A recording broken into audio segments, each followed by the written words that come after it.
Emak-emak se-Indonesia atau bisa juga dikatakan sedunia akan merasa bersalah karena melahirkan anak-anak yang tidak tahu etika dan akhlak.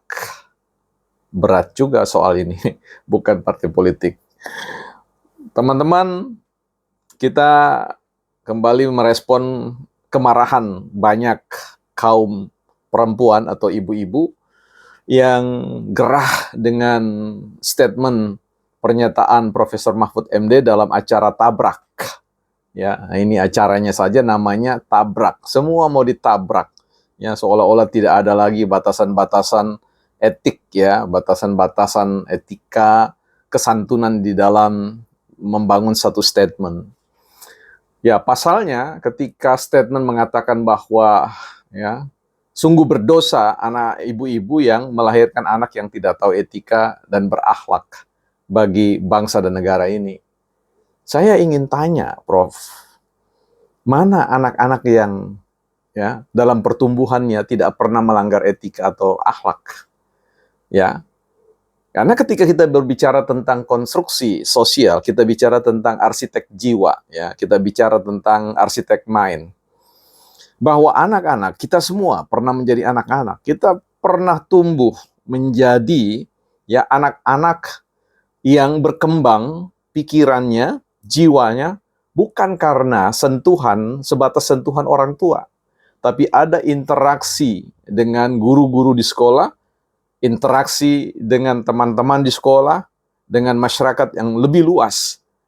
Nah, kita bisa tahu bahwa hampir bisa dipastikan, bahkan bisa dipastikan bahwa kalau kita mau mengejar, ya, memperhadapkan adanya peradilan etik dan akhlak, ya tidak ada satu orang pun anak di muka bumi ini yang tidak melewati ya, semacam krisis dalam pertumbuhan etika dan akhlak.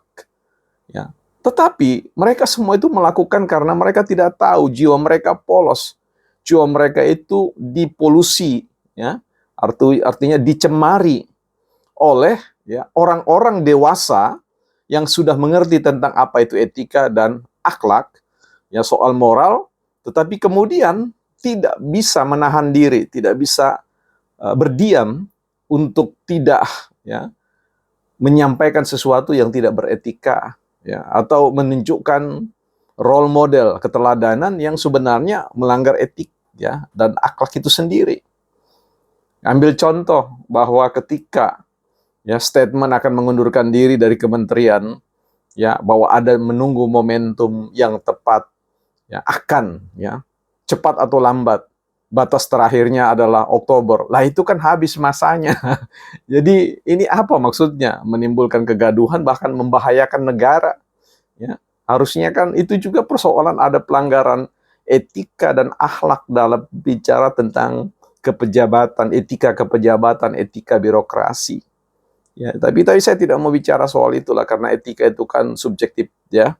Tapi kalau mau mengatakan bahwa uh, ini anak ya seorang ibu bersalah, berdosa kalau melahirkan anak yang tidak beretika dan berakhlak, yaitu tadi saya katakan anak mana di dunia ini yang tidak melewati fase krisis-krisis pelanggaran-pelanggaran akhlak. Justru kita belajar dari semua itu.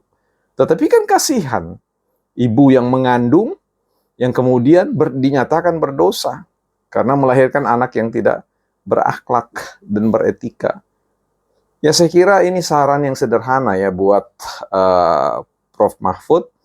Mungkin jauh lebih baik membuat kamus etika ya, etika 5.0 ya. Ini karena slogan 5.0 tim pemenangan. Jadi buat etika supaya kita belajar mana yang disebut melanggar etika, mana yang tidak. Ya, jangan sampai kita menjadi manusia yang paling tidak manusia yang merasa sangat etis, tetapi menurut pandangan orang banyak justru tidak etis juga. Nah, apakah kemudian ibu yang salah dalam mengandung? Jadi kita harus betul-betul membangun tembok pemisah untuk tidak mengatakan bahwa ibu kita salah, ibu kita berdosa. Ya, justru ibu kita harus kita hormati, ibu kita harus kita hargai.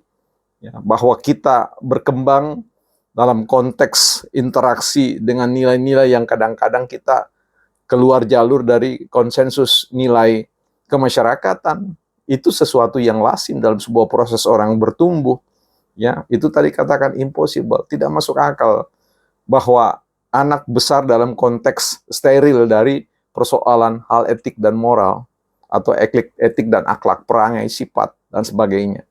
Saya kira di sini PDIP rugi besar ya mencalonkan cawapres Prof Mahfud MD sebagai cawapres karena tidak memberikan suntikan elektoral ya, elektabilitas ya, justru menggerogoti ya sampai Partai Demokrasi Indonesia Perjuangan harus kehilangan kampung halaman mereka, Jawa Tengah, bahkan di Sidoarjo, di Jawa Timur.